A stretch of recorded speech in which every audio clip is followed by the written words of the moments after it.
Hello everybody, welcome to OTC Fish Keeper, and today I'm going to be talking about my silver dollars. I've got a pair of them. Came with some angelfish and with a tank I bought. They were in a 20-gallon tank. They were crammed in there pretty tight, but the owner kept the water nice and clean, so they were okay in that respect. But now they've got 120 gallons, so they're much more, I don't want to say happier because of what this video is going to be about, but they're much more free moving now. The interesting thing I've discovered though is these two silver dollars seem to be eating each other's fins. Their tail is completely gone, and they had a nice tail when I bought them. I looked at the video earlier, and the tail's completely gone. Some of the anal fin is chewed up, the pectoral fin, the dorsal fin is chewed up to an extent, and a whole lot of scales are missing on the side. So I've gone through the tank. I mean, it's technically possible that the white skirt tetras are doing this, but it seems a bit of a stretch because those guys keep to themselves and they move quick and they're big. And the white skirt tetras keep to themselves. They're very happy with this number. I've got what, 7 or 8 in there, maybe 9 with the black skirt tetra, who schools with them very happily.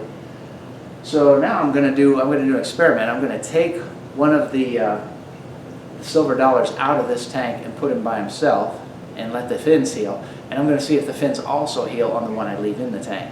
And if that's the case, then I know it's the silver dollars. And the only thing I could think of at that point that might keep them from eating each other's fins would be to make a bigger school so they have more interaction. I don't know. If you guys have any ideas, put it in the comments below because I'd be curious how to fix that. I've never had silver dollars before, and these guys are perplexing me a little bit. They're very high strung, they move all the time, they freak out over everything. But yeah, their tails are like practically gone. Let me go ahead and zoom you in there and give you a look at those fins. Okay, we'll see if we can get them to cooperate with us here. Let us get a look at those fins. Now, apart from the fins, they look very healthy, very happy, move around, they eat very well. Even whenever they see me, they take off running, but as soon as they see that food falling, they take off. Yeah, you can kind of see his tail there. It's pretty much non-existent. And same on this one.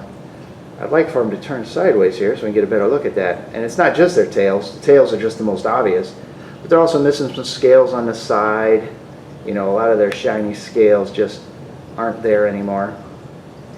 It's like somebody's skinning them right there in the tank.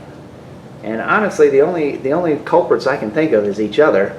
I hate to separate them because they're schooling fish, but you know, they're also eating each other as far as I can tell.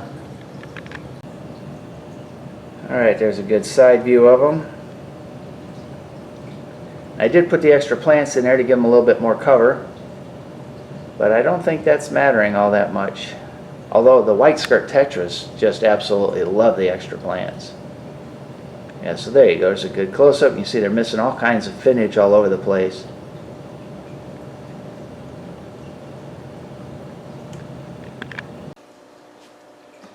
Okay, so now I'm going to catch one of the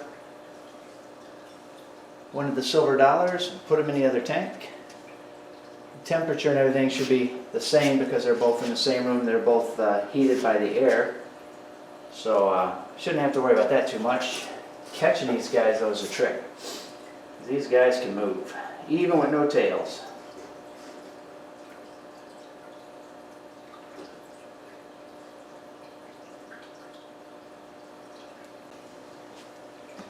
Okay, so now I'm going to catch one of the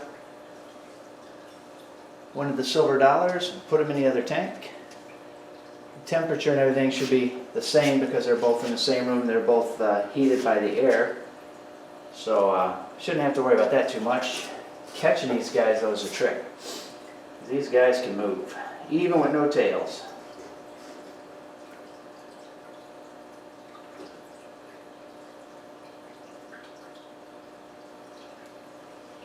This is going to take some time, I think.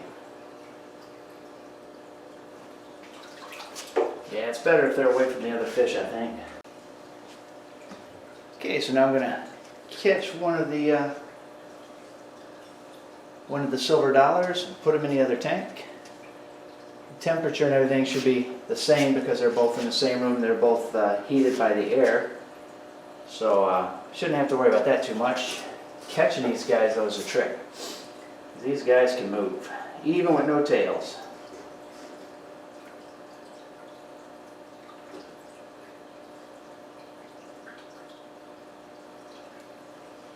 This is going to take some time, I think. Yeah, it's better if they're away from the other fish, I think. Oh man. I should have lowered the water in the tank. There we go, finally.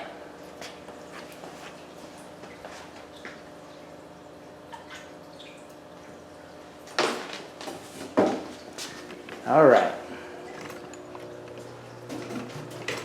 So we'll see if that works. I caught him, put him in the 55 gallon by himself. Leave him in there for a couple of weeks. We'll see if the fins grow back. Hopefully.